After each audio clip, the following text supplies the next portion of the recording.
Welcome to the Fascia-Informed Therapist, the essential podcast for occupational therapy professionals looking to deepen their understanding of fascia's pivotal role in therapy and health. I'm your host, Amy Mayer, an experienced occupational therapist, practice owner, and dedicated educator. Here we'll dive into the fascinating world of fascia, exploring its significance in the human body and its critical influence on occupational therapy practice. Each episode will bring you cutting-edge insights, expert interviews, and practical strategies to help you confidently integrate the science of fascia into your therapeutic approach. Whether you're a seasoned practitioner or just starting out, our goal is to equip you with high-quality, evidence-based, and fascia-informed continuing education opportunities that will enhance your skills and benefit your clients. So join us as we unravel the complexities of fascia and transform the way you practice occupational therapy. All health and wellness practitioners are welcome. Let's learn, grow, and evolve together. Hi, I'm Amy, and this is another edition of the Fascia-Informed Therapist, and we're going to learn a new word today. This is a word that I read in David Lesondak's book, he is the author of Fascia, What It Is and Why It Matters. And the term is Fascio-Musculoskeletal System. Fascio-Musculoskeletal. And this word is really a more accurate term for what we're treating when we're treating musculoskeletal pain. It's really fascio-musculoskeletal pain. When we're learning about muscles, we learn about the wrapping around the muscle fibers, or the endomysium, the epimysium, and the paramysium. But what's missing in our understanding of that wrapping, and the fascia is often described as wrapping, or people often use the example of, like when you buy a chicken breast and it has that white stuff around it. Well, technically that's it, but that's just a really, really, really limited understanding of fascia. Rather, what I would like you to try and picture is all those fibers, those fascial fibers that are wrapping around every little muscle fiber, and then muscle fibers into a group, and then into a muscle, and then into multiple muscles. All that wrapping is actually a web, and a web that continues to extend itself into every other part of the body. This continuous web, this continuous system that touches and invests itself into every other thing, tissue, organ, system, cell in our body. So when the muscle contracts anywhere, when a muscle contracts anywhere inside our body, every other thing inside our body senses it, even down into every single cell. And that is just mind-blowing. I was explaining that to a client the other day, and I was asking him just to close his eyes, and we're working on something, and I was explaining it to him, and he's like, wow, that's amazing. What's also amazing is that the muscles, when they contract, they really rely on that interconnectedness of the fascial system. And a lot of our muscular effort is actually transmitted into the fascia and then into the fascial planes that surround the muscles, so that the fascia can help to stabilize and transmit effort to create movement. So it's a big misconception that the muscles contract and it moves the bone. That happens, but that is only a very small part of what happens.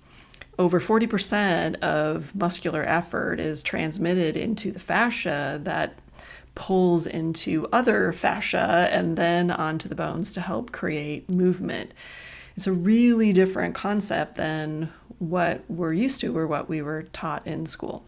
What's also interesting when we think of the fascio-musculoskeletal system is that the fascia has up to 10 times more nerves embedded in it than the muscular system. So our brain is super interested in what's happening in the fascia and the muscular system. We can't really fully separate them.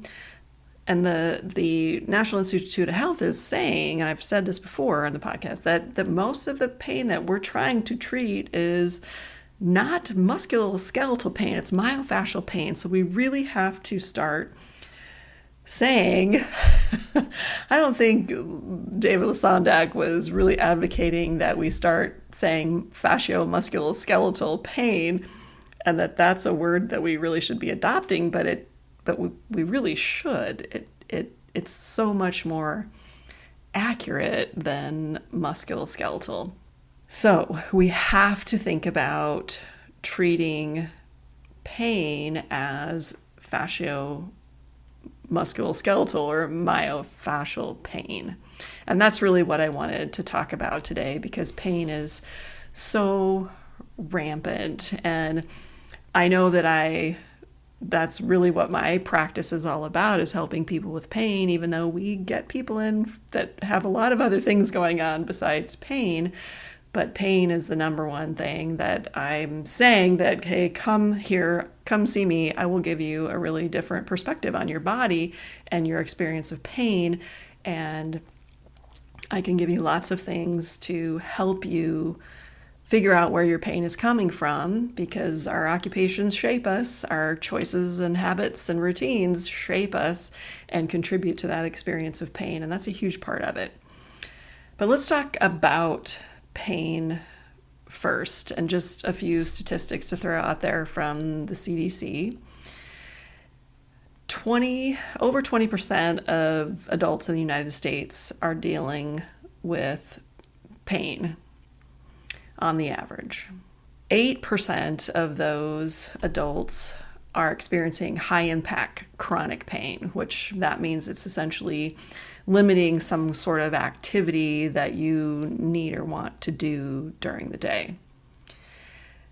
And what's really interesting is there's research that indicates that up to 30% of children and adolescents experience pain, with a higher prevalence in girls and older children. But maybe we just know about it in older children because they can tell us more accurately what they're experiencing. Nearly 50% of older adults, 65 and older, report experiencing some form of chronic pain. And 80 and older, this prevalence can increase to 75%. In women who are postmenopausal, we know the studies are telling us that over 70% of us, myself in that group, have chronic pain. And I had talked to a women's group about that and explaining to them about fascia not that long ago. And one of them actually I was talking to one of the women at that group the other day, and she was telling me that she brought that up to a group of women that she was at the gym with that were all in that age range. And they said, oh, yeah, mine's here, and mine's here, and mine's here, and mine's here. And who was telling you this? So I may see an uptick in my referrals, I guess, here shortly. But that's huge. That's so many people. And as we age, we get more and more pain. But then there's also certain groups that are more prone to pain. Chronic pain is very prevalent in veterans, and the estimates in the literature anywhere from 40 to 60%. And that's huge. The literature also will say that African Americans, Hispanics are also more likely to experience severe and frequent pain compared to non-Hispanic whites. And they also, unfortunately, often receive less adequate pain management according to the literature. So we have to think about that. Even when we work in hospitals or work under Medicare rules, the Joint Commission, for example, we have to look at pain. Pain is so common when somebody's experiencing some sort of surgery or illness or injury that puts them in the hospital. They're very likely to have pain. I did not look up that statistic, but I bet it's pretty freaking high, right? Or if we're working in skilled nursing, we're going to be dealing with high levels of pain because of the statistics we just talked about. These are older adults, right? That can be up to 75% when you're in the age of 80. And then likely they have also got some sort of diagnosis that you're also working with as well. And then our kids, our outpatient pediatrics, our school systems, so many kids dealing with pain. We have to be thinking about more ways that we can help deal with pain. And I was looking on the AOTA website. I'm a member, so I can dig deep into all that stuff. And that OT really should be involved in treating pain. And there's a lot of ways that we can help. And one of the ways that I think we're really good at this, or at least I would say we are in my practice, is not just helping people figure out what about their occupations, what about their experience of their life and their routines has fed into their experience of pain.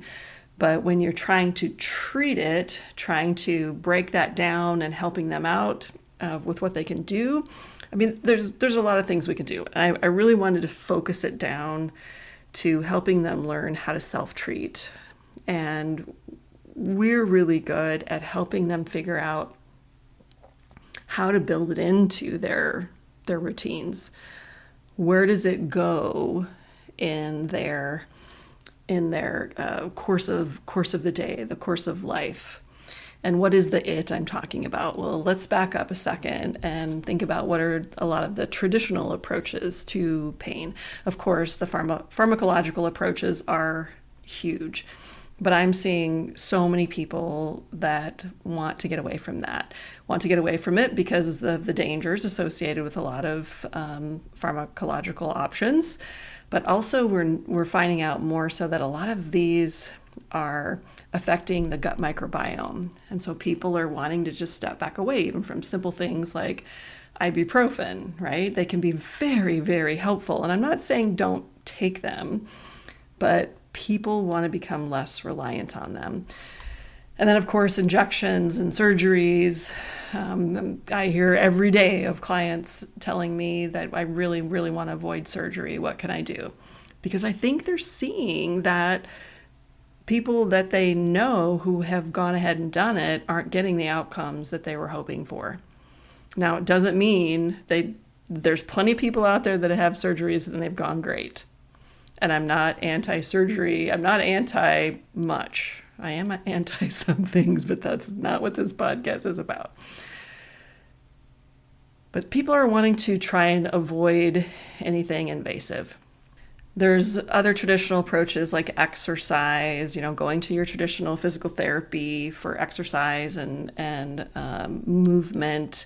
And I'm definitely advocate for that. And I have a whole nother course on that, but I didn't want to talk about that necessarily today, but maybe next time.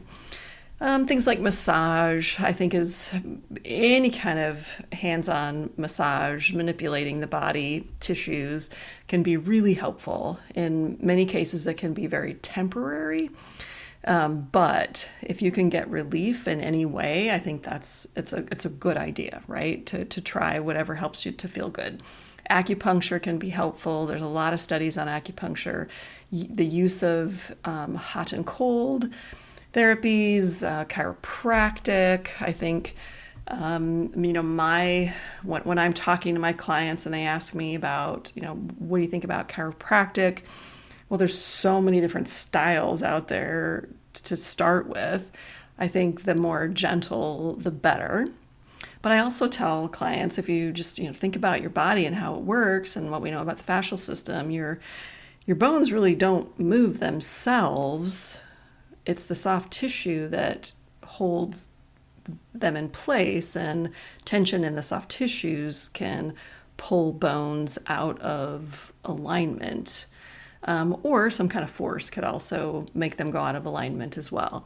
So what I've seen in my practice is when you combine what we do, or the self-treatment that I want to talk about, with chiropractic, you're going to get much better results. And in the chiropractic world, I often hear, oh, my chiropractor said I'm holding now. So that's what we want, right? We want somebody to be their skeletal system to be held into alignment by their fascial system. So we need that balance of tension in the fascia. Then there are also psychological approaches to pain management. That might be cognitive behavioral, learning how to think differently, not to focus too much on it. Mindfulness. And then, of course, there's lifestyle modifications. Getting better sleep is always going to help ease the body, make it feel better. A diet that supports better health and less inflammation, gentle exercise and movement that will help ease inflammation in the body. So what I would like to talk about is myofascial self-treatment. And there's so much that we can do to help people with this. And we have a course. It's called Creating and Designing Fascia-Informed Myofascial Self-Treatment, Home Exercise Programs, Classes, and Workshops. It's a long title. I'm always trying to fit a lot in. And in that course, we show you our processes for how we teach our clients how to treat themselves. And many of our clients, we never touch. They come to our workshops and they just learn how to treat themselves with myofascial technique, and that's enough. That's enough to help them and keep them moving through their life in a satisfactory way. But we know that many people, many OT practitioners working in traditional settings, are responsible for education and doing home exercise programs. And what are you sending people away with that's going to help them? So we want you to think about using myofascial self-treatment in a home exercise program to help people especially deal with pain. It can be really helpful in working on mobility and other things as well. But I really want to focus on the pain aspect, because what I see is that pain is so impactful on quality of life. When we can do anything to ease somebody's pain, it can massively increase their quality of life. Because what I often see is my clients can most often do everything that they want to do, but they just can't do it in a way that's satisfying to them, or they sort of gut it out kind of thing. They do it anyway in spite of the pain, because they have to. You have to get through life. You have to go to your job. You have to take care of your kids and your pets. So they just gut it out. They do what they have to do. But when it's of course very satisfying for me to see people transition through that space of having pain and doing life anyway, to being able to do life with less pain or with even no pain. Seeing the transition in their attitude and their happiness, it's so very, so very satisfying. But we believe that the techniques that we use and what we're treating, how we're giving home exercise and self-treatment, and what we're giving to our clients can be given in absolutely every setting. I think self-treatment workshops should be done in almost every setting out there. I believe that myofascial self-treatment workshops belong in pain management programs.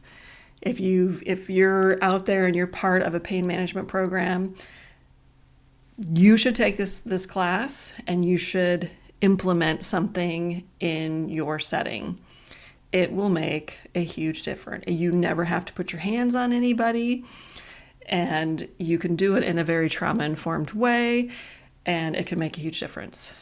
If you are working with teenagers and they have pain, learning how to use these little squishy therapy balls can make a massive difference in how they're feeling.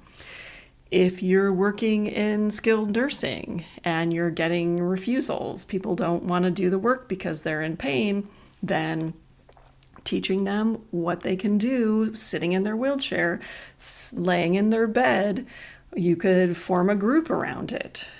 And they can be sitting in chairs to do this work. Doesn't have to be on the floor.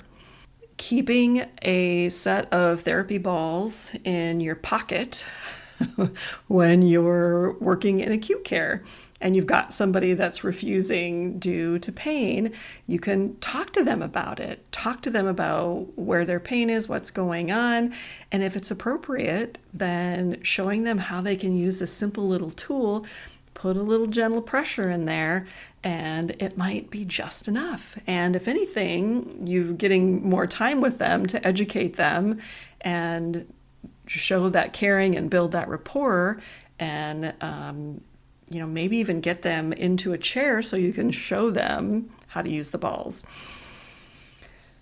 It just belongs in every setting.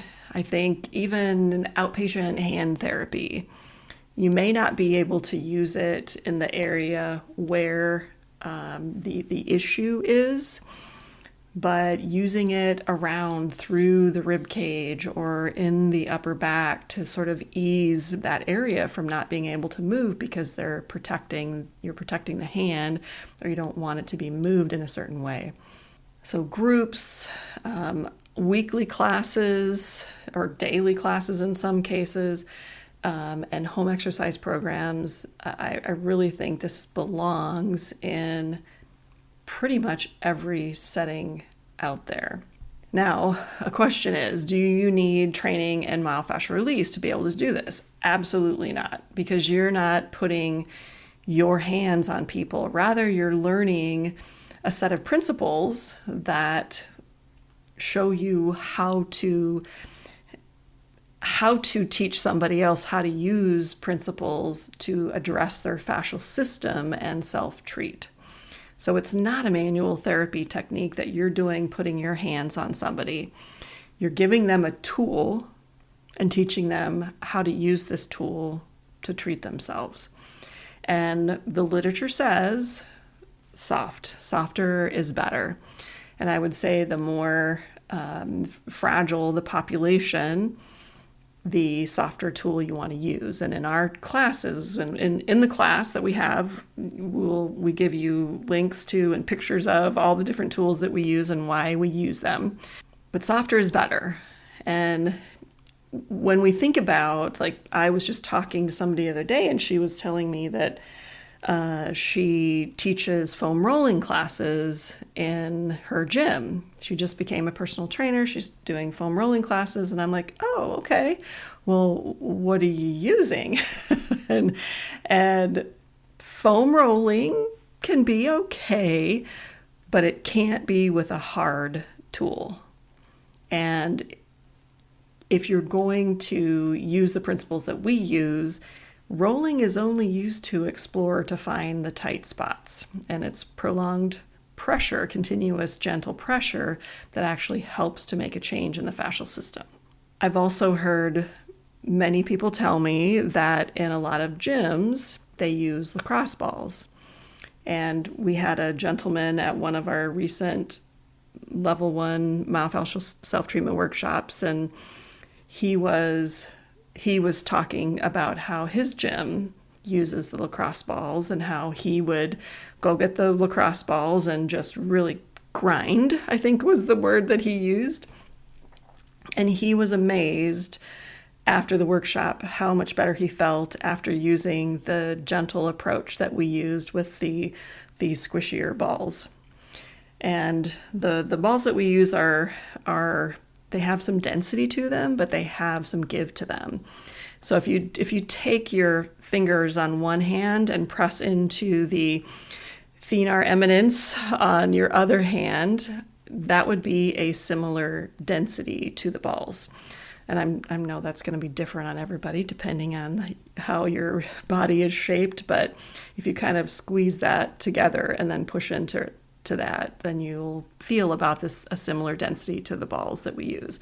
And then we also use an air-filled ball that's a slightly bigger, and that is, again, for the more fragile population or somebody who's really struggling with pain and can't tolerate the smaller balls with less surface area. The course that's available for you online, we've taught this course live a few times for practitioners, teaching them how to do it on themselves. And then from there, we talk about, okay, who can you use this with? Why would you use it with them? Why would it be important? And that's a similar approach that you get in the online course, is I want you to learn how to work on yourself first. Because I believe that before you start telling someone else what to do, you should give it a try yourself. The more you feel it and the more you feel the principles work, the easier it is for you to explain it to somebody else and walk them through the process. So in the course, you have, of course, all the explanations, but then we have little videos that will walk you through. And then you also have some information about, okay, if you've got somebody with this kind of pain, here's what to try first. Now, we know in the myofascial world that you never quite know exactly where the source of the pain is coming from, but many, many times it's exactly where the pain is that can provide relief. And then you work out from there. And then there's also some very predictable patterns that a lot of people have. So in the world of insurance, you want to be as efficient as possible. So we're giving you strategies that are commonplace. Try those out first and then work out from there, rather than taking this great big wide angle approach that you don't always have time for in the insurance-based world. And what else do you get? You also get a replay of our 2-hour workshop. So in one particular case, we had some people that wanted to attend that couldn't get to Omaha to actually be in a workshop. So we recorded the workshop live. And so you're hearing me walk people through the workshop. You hear me explaining details about fascia and how I explain it to the public. And so I often tell students, hey, just do what I do. Just do what I do, replicate what I do, and then you'll start figuring out how you want to explain it, how you want to shape it, and putting your own spin on it. So we give you that if you want to take that approach. And then also you have a checklist if you want to create your own workshop so that you know exactly all the things that are involved and to think about when you're putting this workshop together. And that workshop might be a very general approach. Like our level 1 workshop is a very general approach. Anybody can come, and we do. If somebody really can't get all the way onto the ground and back up again, we will take one of our treatment tables, lower it down, and they can actually do the whole workshop on the treatment table. We've had that happen several different times. And so level 1 is very generally work from the feet on up. We cover everything in the body and just show people where they can place the balls. We teach them how to be creative with the balls, but how to follow the principles. And that's usually the biggest challenge, is getting people to slow down, not roll all the time, and just learn how to relax into the balls and breathe. Then we have 2 level 2 workshops. So one is upper body, one is lower body. And in the level 2 workshop, we teach more about incorporating the deep diaphragmatic breathing with the release. We learn how to use 2 sets of balls at the same time to increase the efficiency. And then we learn lots of new placements in the body that are more specific and can target more specific things. Then we have a level 3 workshop that I do with a friend of mine who is an integrative psychotherapist, and we integrate an emotional component to the release. So we do same types of releases, but we actually really tailor it to the people that are there that day. We have a body chart up on the wall. As they come in, they can mark on the chart where their issues are, and then we sort of on the fly tailor the workshop to the different areas of the body that we see patterns with of the people who are in attendance. And then as we go through the different areas of the body, we usually work from the lower body on up, and she guides them through some imagery that helps them identify, can they identify any emotions that are integrated with their experience of pain. And we know that emotion and stress and tension can cause pain, but we also know that when we have pain, especially chronic pain, that there's a lot of emotions that go with that, a lot of anger, a lot of frustration. So when we can identify those emotions that are associated with our physical pain, and we can use an imagery and a meditation process to identify those and try to let that create an awareness and let those things go, we've had some pretty interesting outcomes. And then we're also in the process of creating a breast and chest workshop for October. And we've talked about other ideas for creating more specific targeted workshops. And that's what I would encourage you to do. So you can use our checklist to create whatever version of the workshop fits the patient population or the setting that you're working in. So I really hope you'll take a look. We'll put a link in the notes that will take you. Otherwise, you can just go to Fascia-Informed.com, and that will take you to, if you hit the button that says Course Library, it will take you there and you can find that course. But I just think it's such a wonder. I love Caitlin teaches the level 1 course most of the time now, unless she's out of town, then I'll teach it. But I love teaching that so much, and I love teaching the level 2 and really the level 3, because something so simple can make such a huge difference. And I might run into a client years later, or somebody that took the workshop years later, and they're still using these techniques because they're helpful. And I guess I should say one more thing. And I address this actually in the course, but I'll address it here now too. Somebody always asks in the workshop, so I'm always waiting for it, is how often do I have to do this and how long do I have to do this? And my answer is, you're probably going to use it for the rest of your life. And the reason is because people think you heal your pain and then you're done. Well, when you really understand the fascial system, you know that the fascial system gets tight because of all life, our occupations. Our occupations shape us. When there's a continual incoming influx of tension, whether that's stress or whether that's immobility, sedentary lifestyle, only linear exercise, all that, just tension coming in. And learning how to self-treat is about pushing tension out, a way to get the tension out of the system.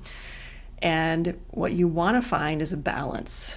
You want to find a way, one, if you can stop tension from coming in, that would be ideal. But we're not going to go live in nature and not have stress. We're going to keep living our lives.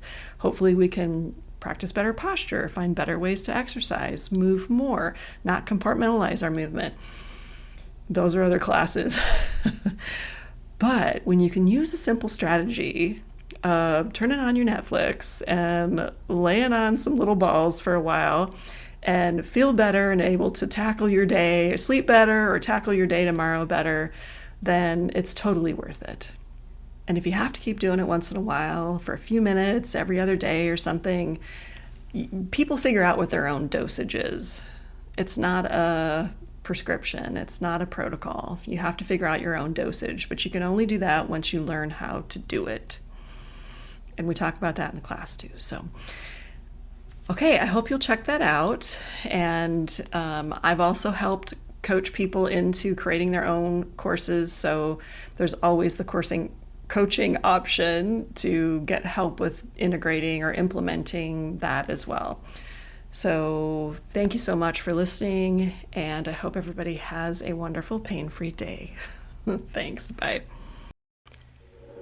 Thank you for tuning in to the Fascia-Informed Therapist. It's been a pleasure sharing insights and strategies to help you integrate fascia science into your practice.